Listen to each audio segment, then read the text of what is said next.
അവിദ്യാനാമന്തസ്തിമിരമിഹരദ്വീപനഗരീ ജഡാനാം ചൈതന്യസ്തപകമകരന്ദശ്രുതിഝരീ ദരിദ്രാണാം ചിന്താമണിഗുണനികാ ജന്മജലധൗ നിമഗ്നാനാം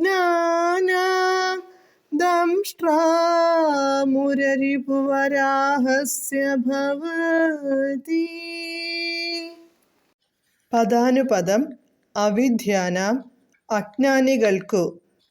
അന്തസ്തിമിരമിഹരദ്വീപനഗരി അകത്തുള്ള മോഹമാകുന്ന ഇരുളിനെ ഇല്ലാതാക്കുന്ന ആദിത്യന്റെ വസതിയായും ജഡാനാം മന്ദബുദ്ധികൾക്കു ചൈതന്യസ്തബകമകരന്ദശ്രുതിഝരീ ചൈതന്യമാകുന്ന പൂങ്കൊത്തിൽ നിന്നൊഴുകുന്ന നറും തേൻ പ്രവാഹമായും ദരിദ്രാണാം ദരിദ്രന്മാർക്ക് ചിന്താമണി ഗുണനിക ചിന്താമണി രത്നസമൂഹമായും ജന്മജലധൗ സംസാര സമുദ്രത്തിൽ നിമഗ്നാനാം മുഴുകിക്കിടക്കുന്നവർക്ക് മുരരിപുവരാഹസ്യ വരാഹ രൂപിയായ ശ്രീവിഷ്ണുവിൻ്റെ ദംഷ്ട്ര തേറ്റപ്പല്ലായും ഭവതി ഇത് പാദധൂളി ഭവിക്കുന്നു.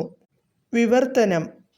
ഈ ദേവിയുടെ പാദധൂളി അജ്ഞാനികളുടെ മോഹാന്ധകാരത്തെ നിശേഷം നീക്കം ചെയ്യുന്ന സൂര്യന്റെ പാർപ്പിടവും ചൈതന്യമില്ലാത്തവർക്ക് ചൈതന്യമാകുന്ന പൂങ്കൊത്തിൽ നിന്നൊഴുകുന്ന മകരന്ദധാരയും ദരിദ്രന്മാർക്ക് അഭീഷ്ടങ്ങളെല്ലാം നൽകുന്ന ചിന്താമണി രത്നസമൂഹവും സംസാരാർണവത്തിൽ മുഴുകിക്കിടക്കുന്നവർക്ക് അതിൽ നിന്ന് ഉദ്ധരിക്കുവാൻ സമർത്ഥമായ വിഷ്ണുവരാഹത്തിൻ്റെ ദംഷ്ട്രയും ആയിത്തീരുന്നു.